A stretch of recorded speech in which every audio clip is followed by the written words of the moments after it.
Olá para você da Nova Diário do Brasil.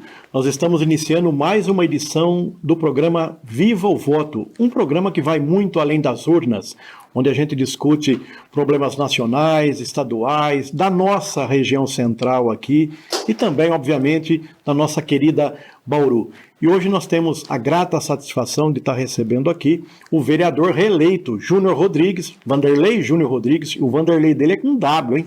Certo? Estamos recebendo aqui em nossos estúdios para a gente discutir um pouco da questão política local, regional, estadual. Então, Júnior, nosso muito obrigado por você ter aceito ao nosso convite e ter participado com a gente aqui de mais uma edição do Viva o Voto. Eu que agradeço a oportunidade, né? A TV Diário Brasil para nós é muito importante. A gente conseguir conversar, dialogar. E Amantini, você sempre com a gente na Câmara Municipal, falando, né, com os vereadores, eu acho que é importante a gente prestar contas e conversar com a população um pouco do dia a dia do vereador, daquilo que a gente precisa falar que vem acontecendo na nossa cidade. E esse programa acho que é fundamental para isso. Tá. E olha, muita gente conhece o Júnior, obviamente, um vereador reeleito. Ele foi eleito em 2020 com 1.322 votos e o ano passado, em 2024, foi reeleito com mais de 6.400 votos, sendo o segundo mais votado.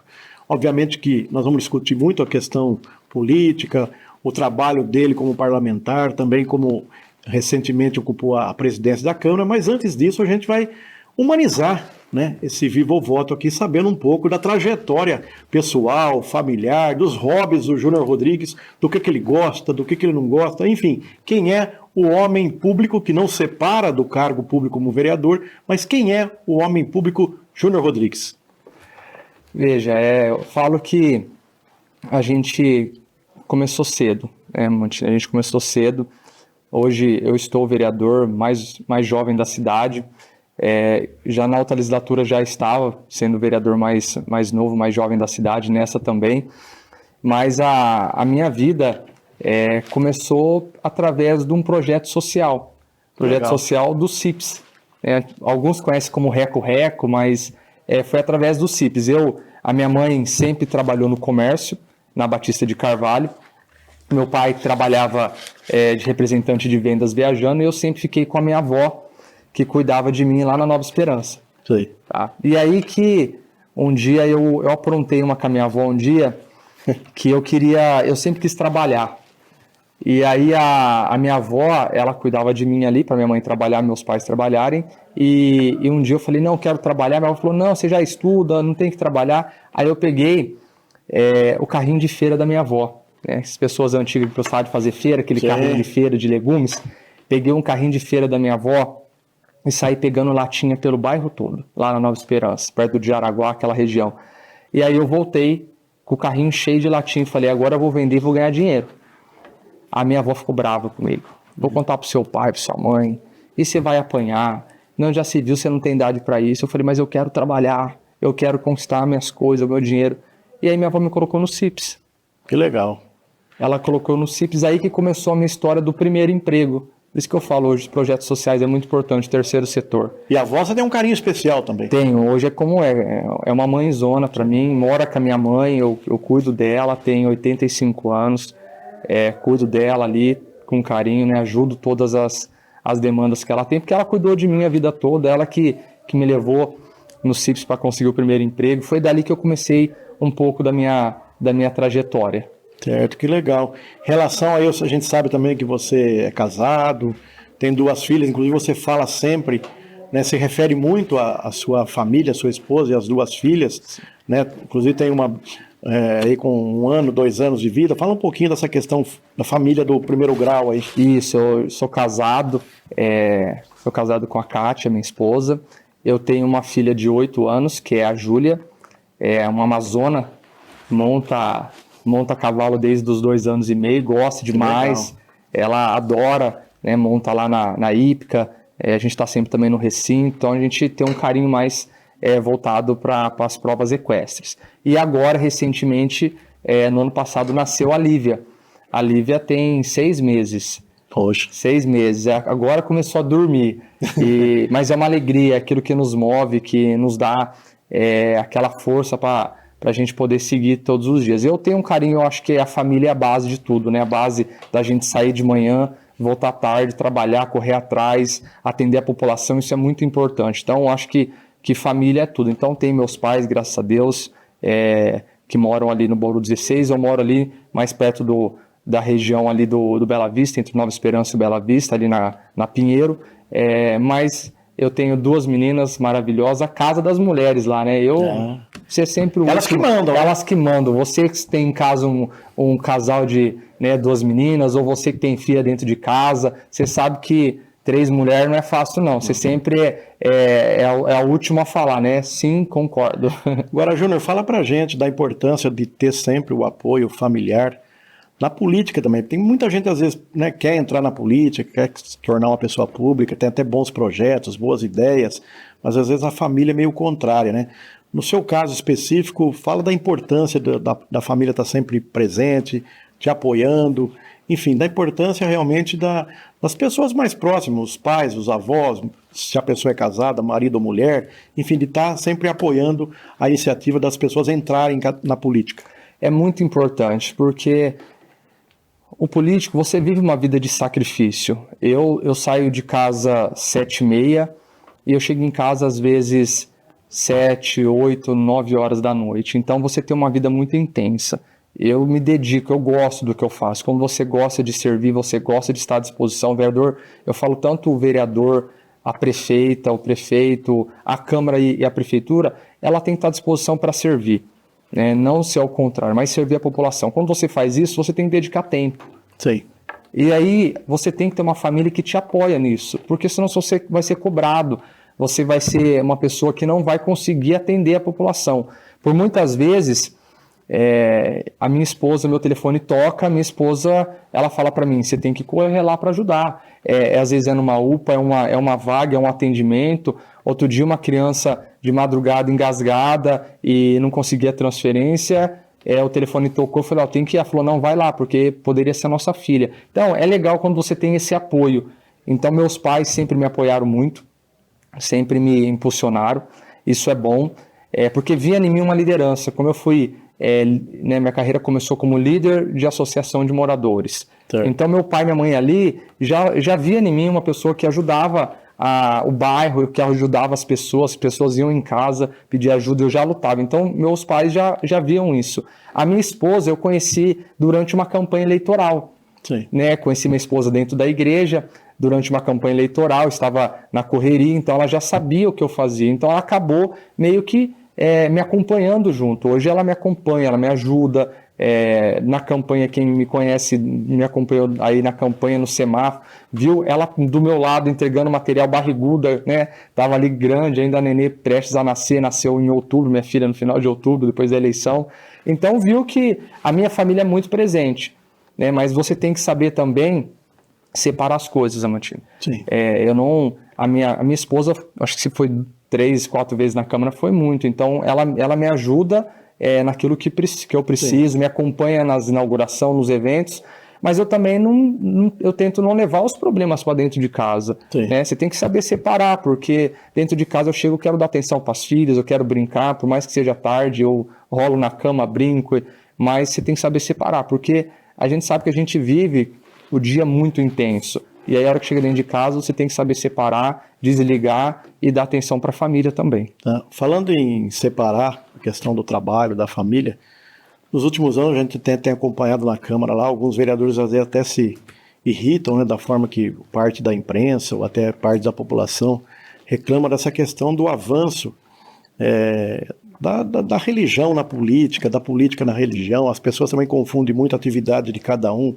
Como é que o senhor também consegue trabalhar com essa questão? O senhor também é evangélico, obviamente, cristão, mas como é que o senhor consegue, assim, lidar com essa persona, vereador de Bauru reeleito, pessoa pública, e também com a questão religiosa? O senhor acha que realmente está havendo um pouco de confusão, um pouco de invasão até entre essas searas, entre a religião de cada parlamentar, das pessoas confundindo muitas vezes atividade religiosa da pessoa, enfim, com a parte política partidária? Eu acho que existe algumas pessoas que confundem.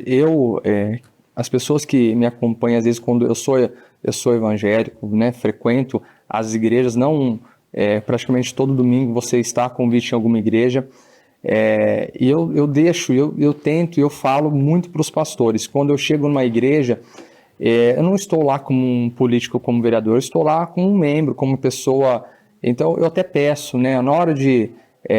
eu sou formado em teologia, eu tenho formação, além de formação que eu tenho também em gestão pública, eu tenho pós em gerência de cidade, eu também sou formado em teologia, eu gosto de estudar, eu gosto de palestrar, mas quando eu estou numa igreja, eu estou lá para falar de Deus, eu estou lá para cultuar com os irmãos. A pessoa que procura uma igreja, ela procura uma igreja porque às vezes ela está com um problema, ela está às vezes com uma, vamos dizer lá, né, a doença do momento, muita gente acaba depressão, síndrome do pânico, as pessoas têm muito isso, as pessoas estão depressivas, estão chateadas, estão com algum problema, tá lá para poder adorar a Deus, tá lá para cultuar. Ela não quer ouvir de política, ela não quer uma pessoa no púlpito da igreja falando sou candidato, fiz isso pela cidade. Não, acho que tudo tem o seu lugar correto. Para você falar das suas ações, prestar contas do seu trabalho, você tem aqui o espaço do Diário do Brasil, você tem a tribuna da Câmara Municipal, você tem as suas redes sociais. O púlpito é um lugar de você adorar a Deus. Na missa é o lugar de você ir lá e rezar a missa. As pessoas não querem essa vinculação. Acho que isso pode, inclusive, prejudicar o vereador, a liderança política. Então eu peço sempre, pastor, eu estou aqui hoje para cultuar a Deus, eu não estou aqui hoje como político, eu estou aqui hoje como uma pessoa para agradecer a Deus por aquilo que Ele faz, pelas bênçãos, pela minha família, eu estou aqui hoje para poder abençoar as pessoas. Graças a Deus, os pastores entendem isso, as igrejas que eu vou entendem e não misturam, porque quando eu estou no púlpito, ou quando eu estou na igreja, eu não toco de política. Acho que política você se faz fora da porta da igreja. Ali você está para cultuar Deus. Certo. Você falou até na sua formação, e realmente aí tem experiência, fez curso universitário de gestão pública com pós em cidades. O senhor, obviamente, está no segundo mandato, foi eleito praticamente junto com o atual governo, que foi reeleito, da prefeita Sueli Rosim. Fazendo uma comparação ou não, enfim, o senhor, como eu disse, começou muito cedo também a militar na política. Como é que com essa experiência realmente da academia, da sua formação acadêmica, como é que o senhor vê Bauru? É possível avançar muito mais? De 0 a 10, que nota nós estamos? Quais são os problemas estruturais que Bauru não pode mais esperar para, inclusive, equilibrar essa balança com cidades-sedes de regiões administrativas, com outras aí, como Rio Preto, como Sorocaba? Enfim, como é que o senhor avalia a questão de gestão pública hoje? Que nível Bauru está? Eu acho que primeiro nós precisamos de uma união. Acho que falta uma união das lideranças da cidade. A gente tem que voltar a caminhar para o mesmo objetivo. Por mais que eu tenha partido, porque todos as lideranças políticas são filiadas a um partido. Às vezes tem relação com algum grupo político, mas eu acho que chegou o momento, e isso já passou da hora da gente começar a pensar a cidade a nível macro, pensar a cidade lá na frente. Tem os seus compromissos, mas é preciso você ter uma união de pessoas, uma união de lideranças para poder pensar a cidade. Quando você tem isso, o objetivo se torna a população, não se torna projeto político pessoal. Hoje a gente tem sofrido muito. A parte administrativa, ela é muito importante. Você pode ter o político, mas você também precisa ter o técnico administrativo. Sim. Hoje, infelizmente, Amantini, eu posso dizer, eu acho que hoje nós estamos aí num nível 6, sabe? Eu acho que falta muitos avanços. As cidades hoje, como Rio Preto, outras cidades têm avançado muito porque eles têm pensado a longo prazo. Eles têm representatividade regional, estadual, federal. Eles têm pensado a cidade a longo prazo. Eles não ficam com aquelas rixazinhas, aquelas pequenas coisas que muitas vezes vai acabando nos desgastando. A gente fica correndo na esteira. Há planejamento. Há planejamento. A gente precisa pensar a cidade a longo prazo. Hoje, você fala assim, eu quero um projeto para poder interligar bairro. Eu quero... quantos anos que a cidade não coloca, vamos dizer assim, pontes, pontilhões, viadutos. Nós estamos com um aí que a gente não consegue nem fazer a licitação desse que está interditado. Então a gente precisa começar a pensar a cidade. As pessoas querem morar numa cidade onde tem a indústria, onde tem uma mobilidade boa, onde as coisas funcionem. A gente sabe, a cidade de Bauru, eu nasci aqui, eu tenho um amor pela minha cidade. Não pretendo sair dessa cidade por nada. Meus filhos, as duas nasceram aqui. A minha filha estudou na escola pública. Então, eu tenho um carinho por essa cidade. Eu quero que essa cidade seja a melhor cidade para se viver. Mas a gente sabe que para isso é preciso ter união de esforços, planejamento. Hoje eu não consigo ver uma cidade planejada a longo prazo. Eu vejo hoje uma prefeitura que resolve e apaga incêndio. Sim. Mas a gente não consegue ver um planejamento do que nós vamos querer lá na frente. O senhor falou em liderança. Nós temos liderança ou é uma crise até nacional de falta de liderança? Uma crise. Hoje falta liderança. Você fala assim, qual que é uma liderança regional que nós temos hoje? Não tem. Eu não consigo ver uma liderança regional. Você vê hoje pequenas lideranças tentando se destacar, às vezes no município, mas daí você tem aquelas pessoas que olham e falam, não pode deixar crescer muito, temos que matar. Infelizmente. Meu Deus. É isso que tem. Você começa a ver uma pessoa se destacando, você tem um grupo de pessoas que fala, não, está crescendo muito, temos que matar. E não é assim. Se está crescendo, a gente tem que ajudar a cultivar para crescer, para poder nos representar lá na frente. A gente não tem que matar aquela pessoa que está crescendo, se destacando. Então, a gente precisa começar a olhar com outro olho, com outro olhar, para que a gente possa não ficar mais dependendo de migalhas. As pessoas hoje parecem que só vê defeitos nas outras. Sabe que ninguém tem virtudes, né? Só vê os defeitos. Hoje, eu falo, nós somos falhos, nós somos homens, seres humanos. Quando eu erro, eu vou lá e falo, eu errei, eu achava que... Eu sou um jovem de 34 anos. Comecei cedo, trabalhar sempre cedo, né, carteira de trabalho, criei minha empresinha com meu pai, comecei a trabalhar, viajava com meu pai, sempre fiz questão de ter minha independência, e aí me dediquei à vida pública, continuo tendo a minha empresa, onde meu pai toca, minha esposa tem a empresa dela, toca as coisas dela, então a gente sempre tentou, e estou na vida pública, porque a vida pública é passageira. Eu estou hoje, posso não estar amanhã, não posso ter apego a isso, mas enquanto eu estou, tenho que fazer o melhor. Sim. Agora, a gente não consegue ver lideranças para a gente poder, olha, aquela liderança é a liderança que tem que ir adiante. Não temos isso, nós temos uma falha hoje, e o que nós temos é apenas migalhas. Infelizmente, o que sobra para a cidade de Bauru, o que sobra para a região hoje são migalhas. Mas a gente pode, e eu tenho tentado isso, conversar, dialogar, incentivar. Por mais que eu seja um jovem, posso não ter muitas vezes tanta experiência, e posso muitas vezes errar também, por ter que tomar decisões de maneira imediata, rápida. Muitas vezes a falta de experiência nos coloca e nos deixa, como ser humano, muitas vezes indecisos. Mas uma coisa eu tenho muito, é vontade. Vontade de acordar cedo, vontade de melhorar. Quando eu estive presidente da Câmara, não tinha hora, não tinha dia, eu ia para a UPA. Para mim não tem isso, eu sou o presidente, estou aqui no ar-condicionado. Não, eu me desprendia disso e eu estava sempre a servir, eu gosto disso. Bom, o senhor tocou num ponto importante, né? Logo na segunda metade do seu primeiro mandato, da sua primeira legislatura, o senhor conseguiu aí um trabalho de articulação grande a ser eleito presidente da Câmara, né? Fala pra gente aí, qual as grandes diferenças, vantagens ou desvantagens de fazer parte da mesa diretora, principalmente no cargo de presidente, que é o mais importante, mais cobiçado, e voltar para o plenário, tá lá no dia a dia no chamado chão da fábrica. É uma experiência muito, muito boa. Eu falo que é desafiadora, mas é muito boa essa experiência. Por quê?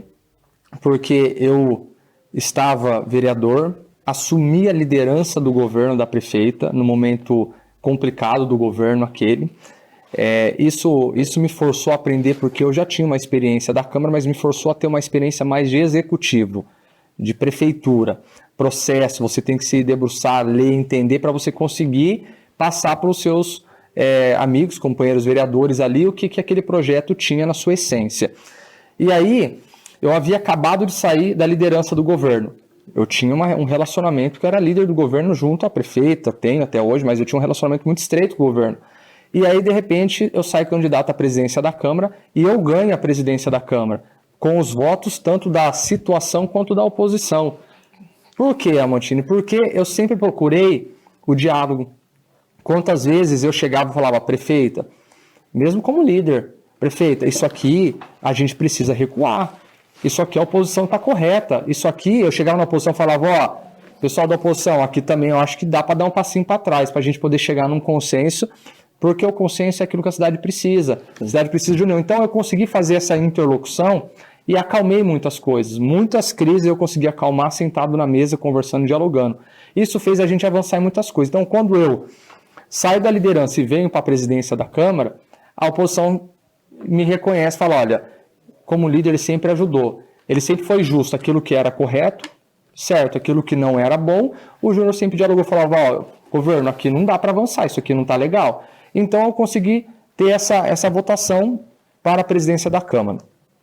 A presidência me trouxe uma bagagem de um pouco mais até de executivo, porque você se torna ordenador de despesa. Sim. E aí você responde com o seu CPF, com os seus bens, com a sua casa. Por mais que seja financiada, você responde com seus bens. E aí, aquilo me trouxe um pouco mais de gestor. A Câmara Municipal, quase 130, 140 ali, aproximadamente, funcionários, um orçamento de 30 milhões por ano, onde você tem que gerenciar a ponto de você depois ter as suas contas aprovadas. Então, o relacionamento com servidores, funcionários, como se fosse uma grande empresa, né? Com um orçamento muito grande. Então, consegui gerenciar, foi 2 anos de presidência, eu consegui fazer, no final dos 2 anos, uma boa economia de hora extra, com os serviços acontecendo, com as audiências, as reuniões, as sessões e com boas licitações onde teve um preço abaixo do mercado. No final, economizei ali aproximadamente um pouco mais de 2 milhões, aonde no final esses 2 milhões eu destinei à prefeitura com o compromisso da prefeita cravado, que esse recurso, esses 2 milhões, a prefeita deixaria destinado, carimbado, para a construção de um hospital municipal. Certo. Então, esse recurso que nós economizamos, foi feito esse compromisso com a prefeita. Certo. E o senhor usou bastante a palavra diálogo, que é a sua marca, seu perfil. O senhor acha que muitas crises, muitos problemas que tiveram lá no relacionamento nessa tumultuada ex-legislatura, que era 9-8, hoje está um pouco mais ampliada, mas ainda há tempo para realmente haver um diálogo maior entre executivo e legislativo? Como é que o senhor vê o perfil da prefeita? É uma mulher de diálogo? É uma gestora de diálogo? Eu acho que o diálogo ele é importante. Tudo que é excesso, eu acho que é ruim. Os excessos, os extremismos, ele nos leva à crise, ele nos leva à situação que depois a gente vai acabar se arrependendo. E eu acho que hoje a prefeita ela tem uma conversa com os vereadores da base, a gente tem um diálogo, mas eu acho que isso precisaria ampliar. Eu acho que isso precisaria a gente dialogar mais a cidade, a prefeita estar mais presente na Câmara Municipal. Eu sei que muitas vezes o discurso onde o vereador, muitas vezes ele critica o governo, ele critica a prefeita, depois como que a prefeita vai na Câmara Municipal, mas é preciso, porque não é porque a pessoa me critica, que eu sou uma pessoa pública, eu sou contra a crítica no CPF. Sim. Você ofender a pessoa no CPF, você ofender a família da pessoa, eu acho que é difícil. Aí se torna algo pessoal. Mas quando você critica um governo, você critica uma decisão, você critica o Júnior de um voto... Debate de ideias. Né? Debate de ideias. Eu acho que isso é importante e falta isso. Falta isso da oposição, da gente conseguir sentar e dialogar para isso, e falta isso do executivo, da prefeita estar mais presente a dialogar. Eu já vi governos passados onde prefeitos estavam lá na Câmara Municipal, estavam conversando, dialogando, tentando convencer os vereadores de algumas decisões, e acho que isso é importante, precisa voltar a acontecer. Precisa voltar a acontecer. Eu sempre falei, se não tiver isso, fica tudo muito frio, fica tudo no papel. Eu mando a resposta, você devolve, você responde, você manda lá, você manda ofício, eu respondo. É um distanciamento de poderes, distanciamento de poderes. O poder hoje, ele não pode ser submisso ao outro, mas ele tem que ser aliado, ele tem que ter conversa, ele tem que ter diálogo, ele tem que ter harmonia, não ser um puxadinho, não ser submisso, não ser capacho, não ser assessor, não ser um cartório, não, mas tem que ter o diálogo. Vamos nos unir em torno dessa situação, vamos nos unir em torno desse objetivo. Eu acho que quando a gente faz isso, nada fica na frente, nada fica na frente. Tá, então, nós estamos ouvindo o Vanderlei Júnior Rodrigues, Júnior Rodrigues, né, vereador reeleito aí com mais de 6 mil votos. Nós vamos fazer um breve intervalo aqui do programa Viva o Voto e voltamos já já.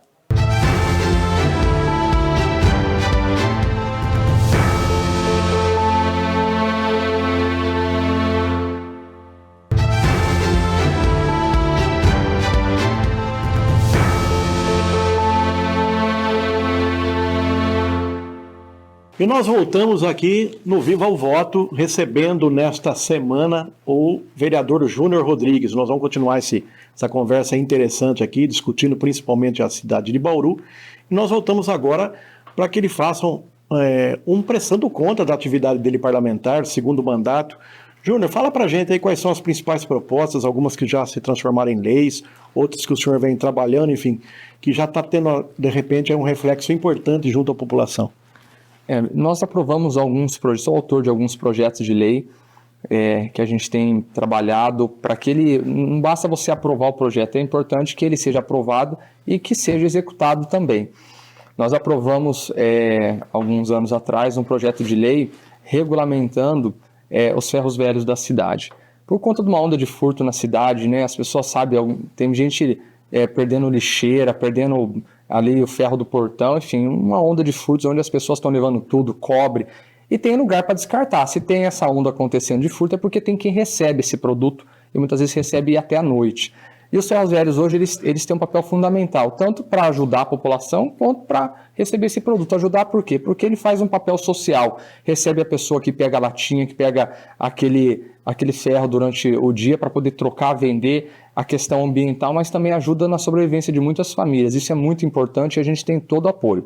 Mas também tem aquelas pessoas que são, né, os bandidinhos aí que ficam furtando as casas, furtando os comércios, lapidando a cidade e depois troca igual numa das operações achou um vale droga, onde o ferro velho ele pega esse produto e dá para o cara trocar depois um vale droga numa boca de fumo. Então esse é um tipo de coisa que a gente não pode aceitar. Com isso, na época eu fui procurado pela Polícia Civil e a gente propôs um projeto de lei regulamentando os chamados ferros velhos na cidade.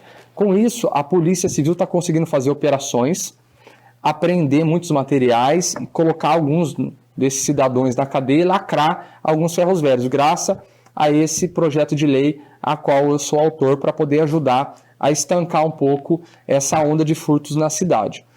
Tem um projeto de lei também da nossa autoria, que é voltado às pessoas ostomizadas, aquela pessoa que fez alguma cirurgia e usa aquela bolsa, né, de ostomia do lado. Essa bolsa, ela precisa ser esvaziada. A pessoa muitas vezes fica dentro de casa, não sai para nenhum lugar porque não tem como esvaziar. Então, os grandes comércios da cidade, como shopping, principalmente acima de uma capacidade de pessoas, tem que ter um banheiro adaptado para essa pessoa fazer o descarte dessa bolsa, porque ela vive uma situação difícil, passou por uma cirurgia, um câncer, uma retirada às vezes de algum órgão, ela precisa então usar. E nesse período, ela não tem que ficar dentro da casa dela, ela tem que ter um lazer, ela tem que ter um local para ela poder sair. Para isso precisa ter então esse banheiro adaptado às pessoas ostomizadas, que é um projeto nosso também. Então são projetos que eu falo importante, não somente para se tornar um número de vereador tem tantos projetos. Eu tenho outros projetos também que nós aprovamos na causa animal,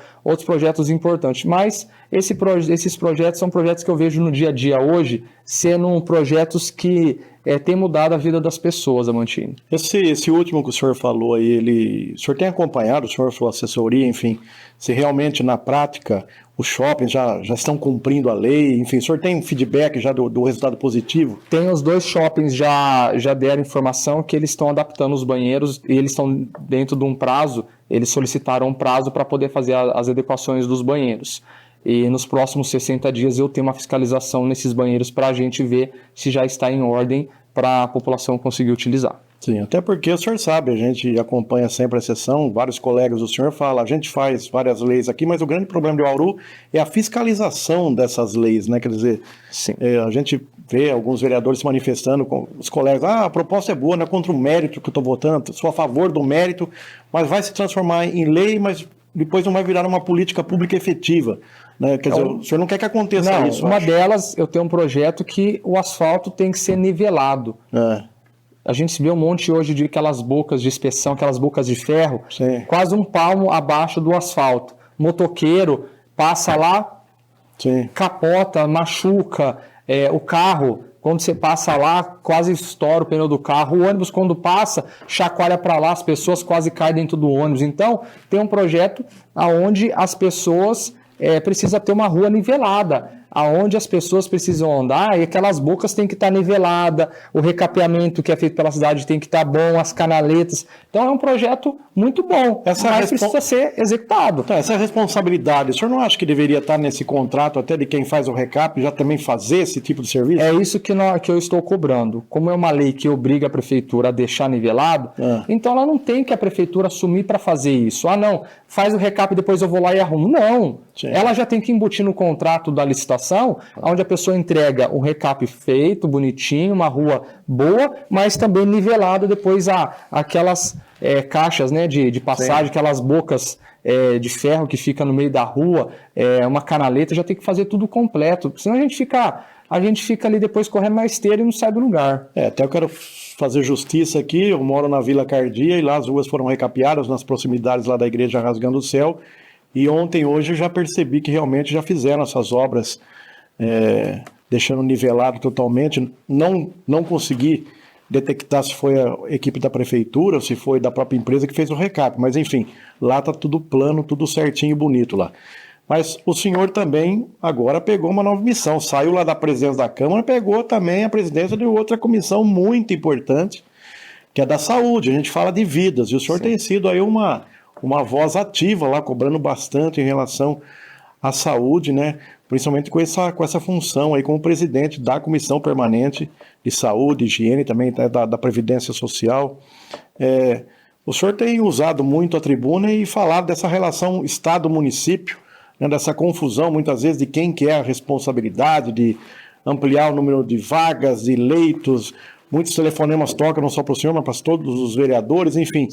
O senhor tem sido um combativo lá nessa relação Estado e município. Tem que ampliar, melhorar esse diálogo realmente para resolver problemas na área de saúde?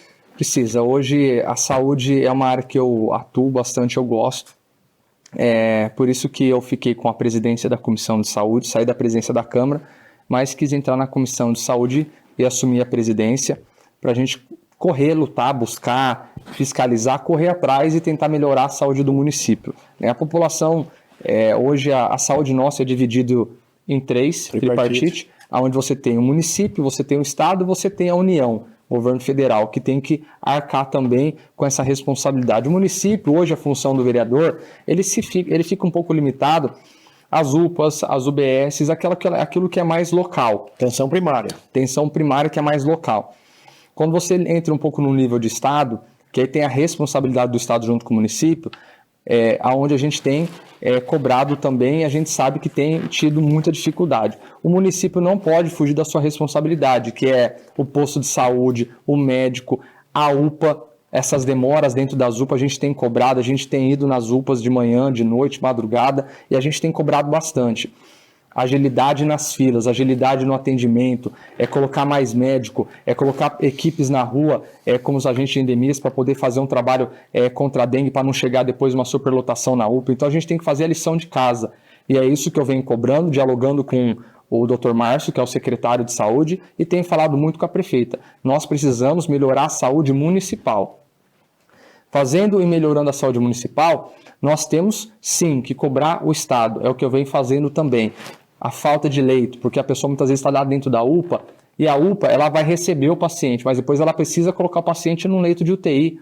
O paciente precisa fazer uma cirurgia, precisa fazer um exame de média e alta complexidade, o paciente precisa dar continuidade no seu tratamento. E é isso que eu venho cobrando. Uma inércia da DRS, Diretoria Regional de Saúde de Bauru, que cuida de Bauru e de mais de 68 municípios, melhor dizendo. Sim. Mais de 67 municípios. E eu tenho falado, essa inércia tem feito muitas pessoas depois retornarem à UPA com gravidade, porque não opera, não faz exame, não trata a pessoa dentro do estadual, depois essa pessoa vai retornar à UPA. E aí muitas vezes a gente vai ter que destinar depois um leito de UTI, quando essa pessoa infelizmente não venha morrer. Então eu tenho cobrado bastante a falta de investimento do Estado junto à DRS. E não só o investimento, mas também a execução desse serviço. A execução dentro da FAMESP, dentro das OS que gere o nosso sistema de saúde estadual aqui em Bauru. Porque nós somos a cidade que mais tem hospital. Nós temos Manoel de Abreu, nós temos o Hospital Estadual, nós temos o Lauro de Souza Lima, nós temos o HC e nós temos o Base. Nós temos 5 hospitais do estado aqui. E o AME. Tirando o AME e tirando a maternidade. Então, olha o tanto de hospitais e centro do estado na área de saúde que nós temos aqui. Então nós não podemos estar passando por isso, Amantini. E bancados, as pessoas sofrendo. É para nos lembrar, são custeados com dinheiro do Tesouro Estadual. Todos eles. Todos eles. Né? Bauru, até perante outras regiões, é uma cidade privilegiada, porque nenhuma outra região tem tantos hospitais estaduais sob a gestão de OS, mas com recurso do governo do estado de São Paulo, recurso pago por todos os paulistas, como Bauru.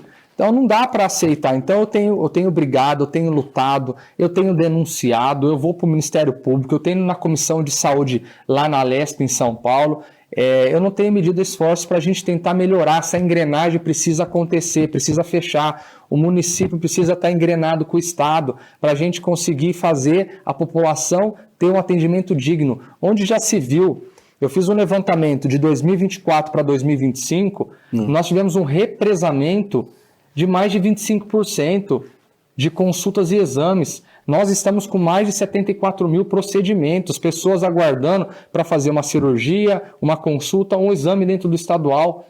Como que nós vamos zerar essas filas? Essa é uma preocupação. E aí eu olho para uma cidade como Rio Preto e eu vejo que Rio Preto teve um aumento de 35% nos seus atendimentos, enquanto nós estamos com 25% de represamento do Estado. Então, o que a DRS tem feito?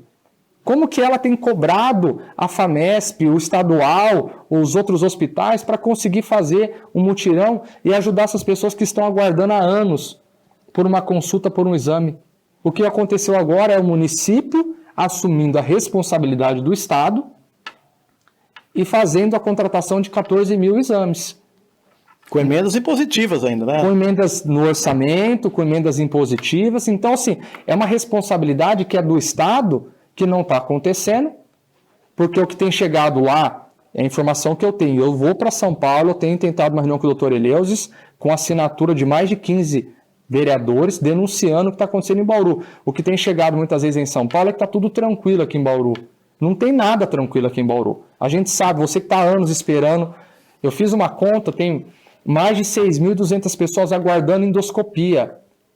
Se você pegar e fazer essa conta, 6.200 pessoas aguardando endoscopia, liberando uma endoscopia por mês, nós vamos demorar mais de 520 anos para poder zerar essa fila.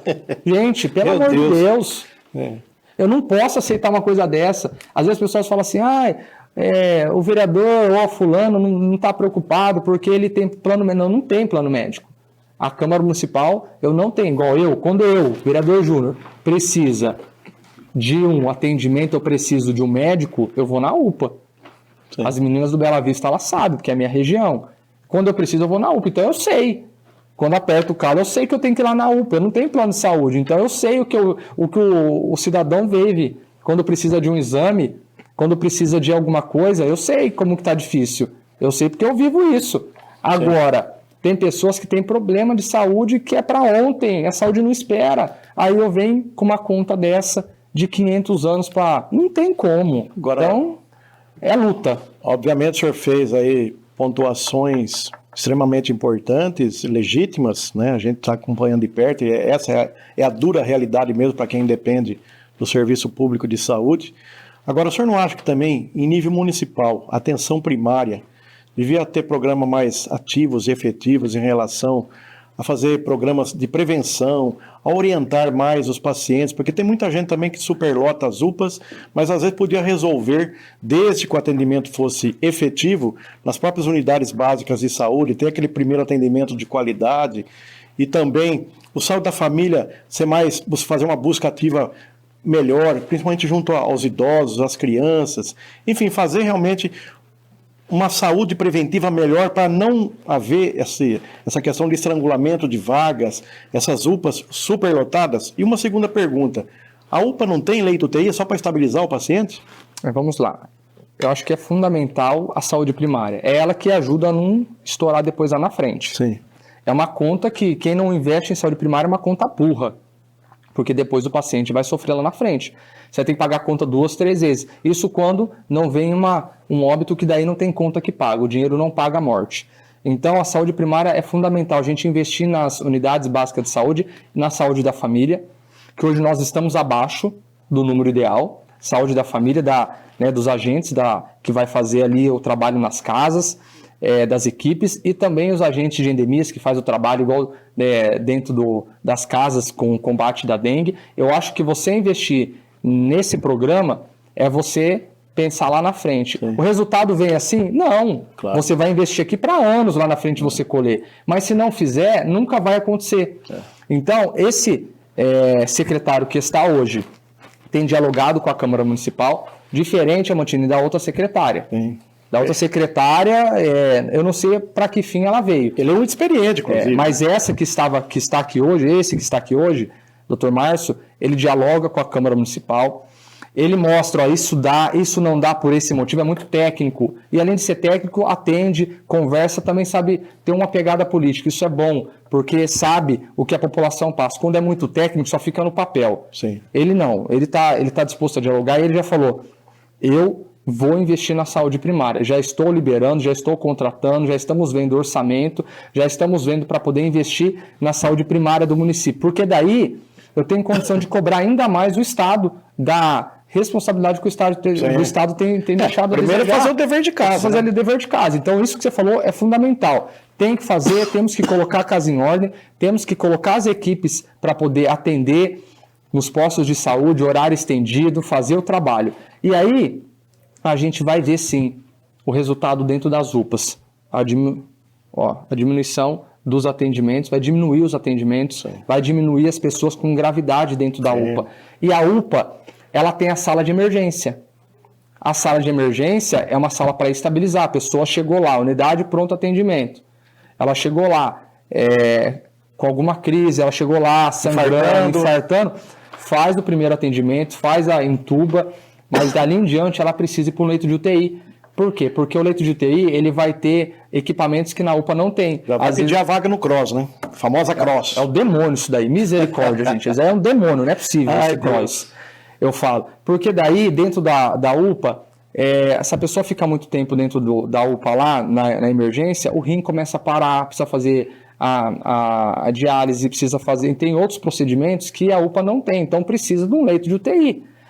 Por isso que a gente tem brigado. Nós precisamos de uma retaguarda do Estado. Estabilizou, ajudou a pessoa ali, está estabilizada, fez ali a intubação, fez a medicação, precisa de um leito. Aí você encaminha para o Estado, que é lá no Hospital Estadual, no HC, ou no base, que é mais cirurgias de trauma, o base, né? Tem ficado mais nessa parte. Então, é aí que você tem essa parceria. Mas hoje, o paciente, alguns, ele não pode morrer dentro da UPA aguardando vaga. Misericórdia, gente. Isso não dá para você aceitar. É preciso ter esse investimento, mas é preciso fazer a lição de casa. Então, a UPA hoje, quero aqui agradecer os técnicos, os enfermeiros, os auxiliares, toda a equipe de saúde que tem atendido, que faz muito pela população. A população às vezes chega lá, o atendimento está demorado, chega lá nervoso, mas a gente sabe que muitos estão vestindo a camisa e para poder atender e ajudar a população.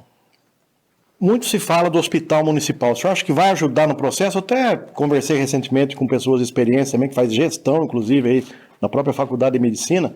Eles acham que o município assumir, né, criar um hospital municipal é um grande abacaxi, deveria deixar essa competência de média e alta complexidade realmente para o Estado, que é o chamado primo rico, principalmente com o custeio a médio e longo prazo. Como é que o senhor enxerga essa situação com o presidente até da Comissão de Saúde? Enfim, está chegando num acordo realmente? Bauru vai ter também um hospital municipal, tem essa negociação aí com a própria Uninove, nessa discussão de valores aí da contrapartida. Enfim, o senhor defende ou não que Bauru tenha um hospital municipal? Veja, eu tenho dois lados. Tem algumas pessoas médicos, algumas pessoas na área de saúde que falam que Bauru criando um hospital municipal é uma conta que depois nunca mais você deixa de pagar e se torna uma conta cara, né? Se torna um valor caro. Mas a gente sabe que vida não tem preço. A gente precisa pensar em atendimento da população. É um serviço que é do Estado, mas que Bauru passa a fazer. Uma vez implantada, você não tira mais. Tá? Então é uma conta que precisa fazer, é algo que precisa saber. A cidade tem condição de arcar com isso? Porque não adianta ter um hospital e você não ter depois os insumos, não ter condição de... É o custeio, né? O custeio, não ter condição de fazer. Chegar lá, a pessoa morreu porque não tinha ali um ar comprimido, a pessoa morreu porque não tinha gás, a pessoa ali não tinha bolsa de sangue, não tinha um leito, não tinha oxigênio. Poxa, tem que ter um hospital, mas tem que ter o seu custeio garantido, tá? De outro lado, fala-se em hospital dia, que é para você tirar essas pessoas de dentro da UPA, dar ali um atendimento até que ela chegue ao hospital estadual para ser internado no leito de UTI. Onde você tem hoje 2 faculdades de medicina na cidade de Bauru. Sim. Você tem a Uninove e você tem a faculdade da USP também. Então são 2 faculdades de medicina. Eles têm interesse em estar dentro desse hospital? Com certeza tem, onde vai ser feito procedimento. Eu acho que eles poderiam estar fazendo custeio desse hospital, ajudando a gerenciar, e aí a gente seria desafogado a UPA para poder levar para lá esses pacientes, até que o hospital estadual puxa esse paciente para fazer cirurgia, para poder internar dentro do leito de UTI. O que não pode é confundir, achar que o hospital municipal vai ser igual um hospital estadual, ou que nem um base. Não pode. Sim. Não pode, que a gente não vai conseguir fazer isso. Sim. Né? Mesma coisa que um vigia, ou um porteiro querer fazer o serviço de um guarda do BAEP.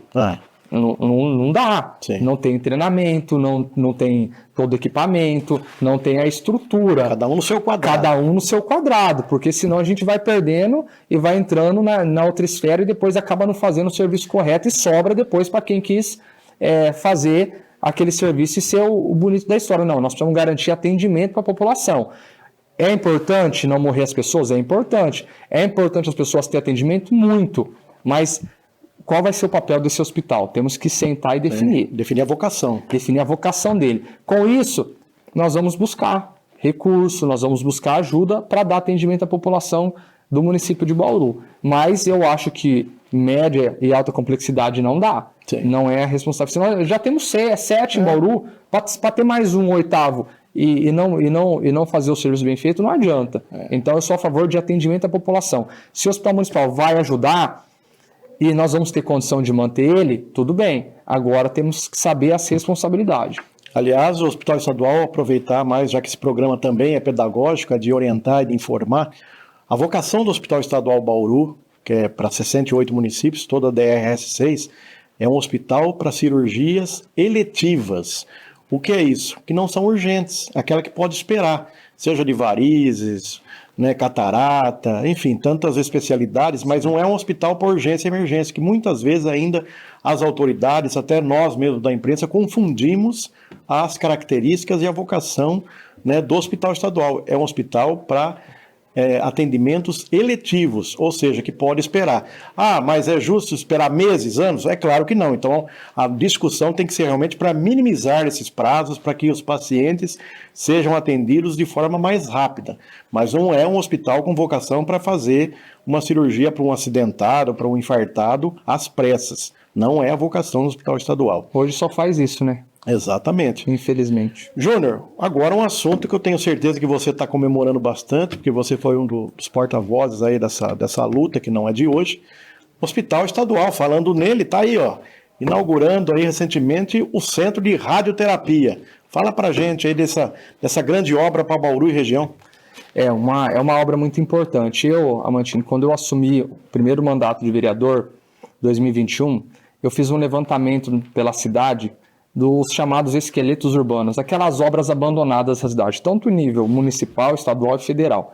Fiz um levantamento, escolas abandonadas, que começou e parou a obra, canteiro de obra para lá, barracão para cá.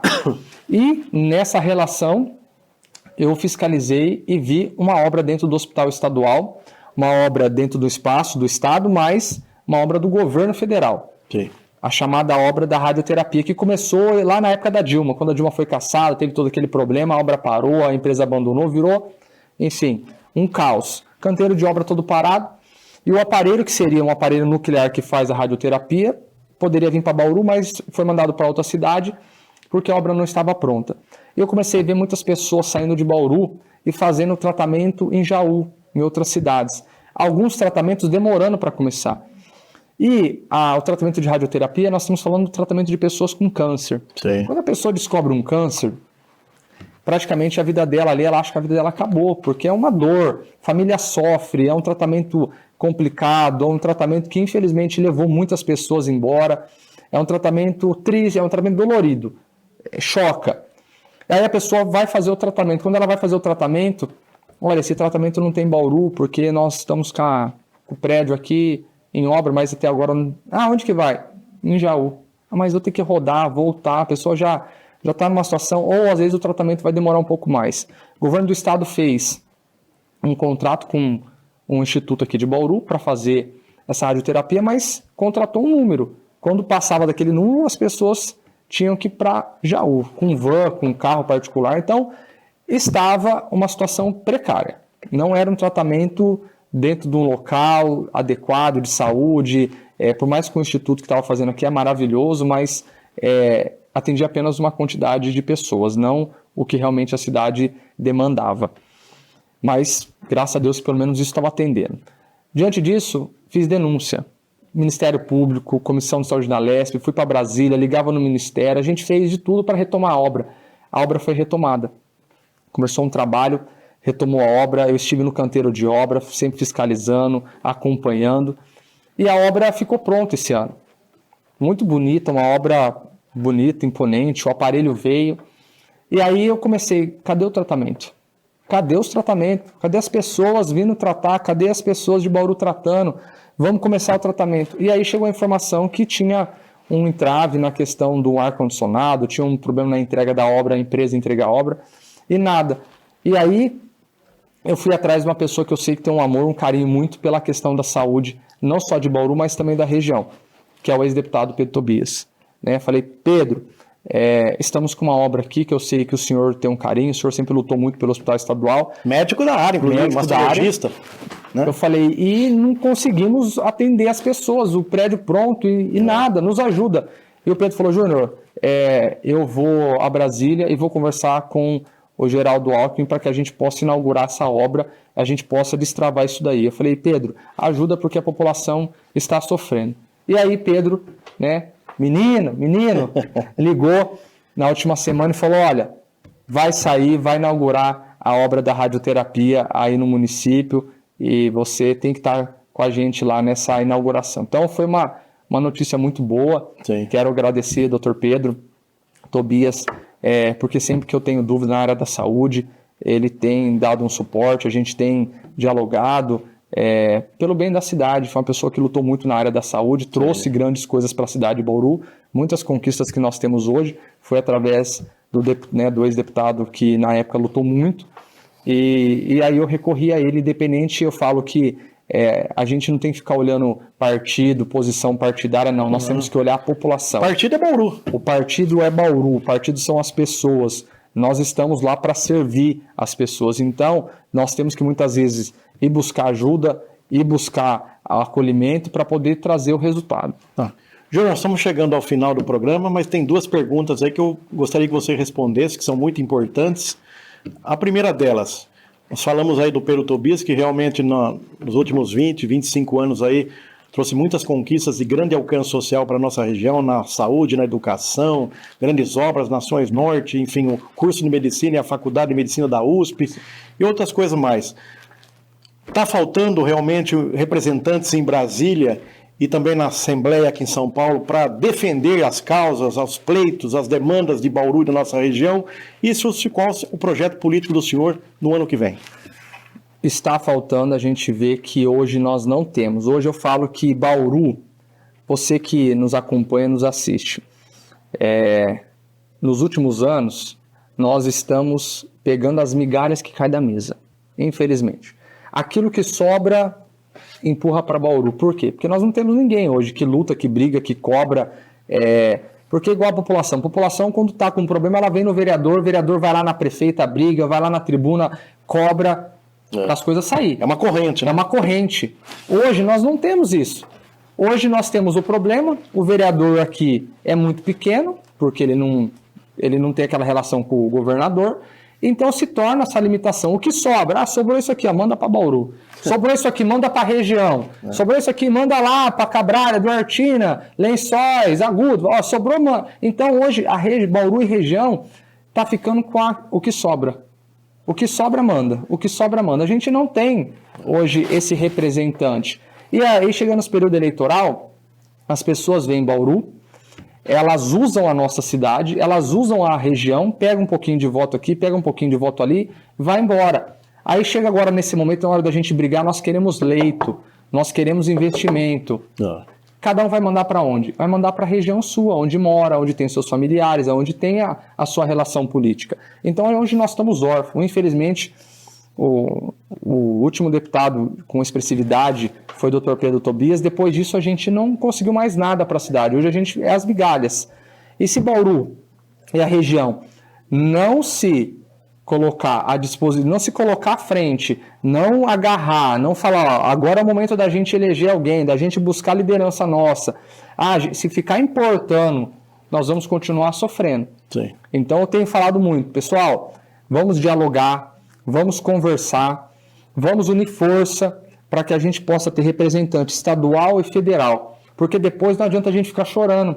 As outras cidades, Rio Preto tem, todas as regiões têm. Sim. Bauru não tem, nós temos condição de eleger até 2 deputados, estadual, federal, temos voto para isso, mas às vezes as pessoas querem levar o voto para fora. E depois essa mesma pessoa que vota em candidato de fora é a pessoa que vai depois reclamar que ela não tem um aparelho do Estado digno aqui no município, não tem investimento, não tem coisas boas do Estado dentro do município. Então, eu tenho dialogado, vamos ajudar a levantar lideranças municipais e regionais. Vamos fazer um projeto político, não pessoal, mas de região, de cidade. Fazendo isso, nós vamos voltar a colocar a cidade de novo lá na frente.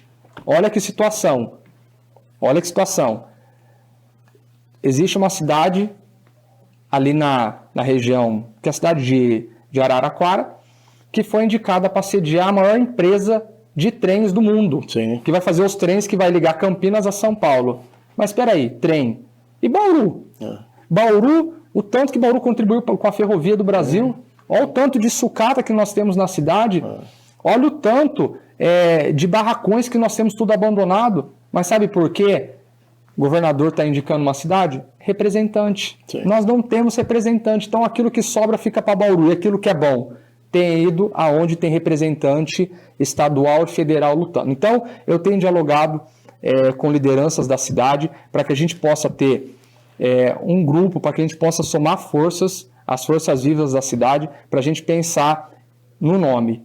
O nome para federal, o nome para estadual, nomes que possam brigar, lutar e trazer algo para a cidade de Bauru. Não dá mais. Se passar essa oportunidade, aí, infelizmente, nós vamos ter muitas dificuldades nos próximos anos. Tá, então, nós ouvimos aí Júnior Rodrigues, presidente da Comissão de Saúde aqui na Câmara Municipal de Bauru, vereador reeleito. Concluímos aqui mais uma edição do nosso Viva o Voto. Votaremos na próxima semana com mais um convidado especial. Ao Júnior, nosso muito obrigado pelos esclarecimentos, prestando conta do mandato dele e reforçando este coro que a TV também apoia, obviamente, que Bauru e região elejam dignos representantes para que a gente volte a ter voz ativa na Assembleia Legislativa e também no Congresso Nacional. Júnior, nosso muito obrigado. Eu que agradeço, Diário do Brasil, o Viva Voto, esse programa importante. Vocês que têm feito a cobertura das sessões, reuniões públicas, eu acho que é a única TV que cobre, tenho certeza que é a única TV que cobre 100% daquilo que acontece dentro da Câmara Municipal. Dá voz ao vereador, independente de lado, tem ali dado voz, a gente tem liberdade, tem feito a cobertura muito importante para a Câmara Municipal, mostrar que o dia a dia do vereador não é só a sessão, mas os problemas estão ali sendo todos os dias feito reuniões, debatidos, para que a gente possa melhorar a vida da população. Então, parabéns, Amantini, você, toda a equipe, a diretoria do Diário do Brasil, né, a chamada TV Prevê, para aqueles mais das antigas, que vê hoje vocês como uma voz nossa, a voz da sociedade, para poder transmitir aquilo que a população muitas vezes não tem condição de estar lá dentro da Câmara Municipal acompanhando a política local. Então, fica aqui meu agradecimento a toda a diretoria, para que vocês continuem fazendo esse papel dessa TV que é vamos dizer assim, é um patrimônio do município. Muito obrigado a você, Júnior, e mais uma vez, muito obrigado a você, telespectador, que ficou com a gente. Forte abraço a todos, com muita saúde e paz.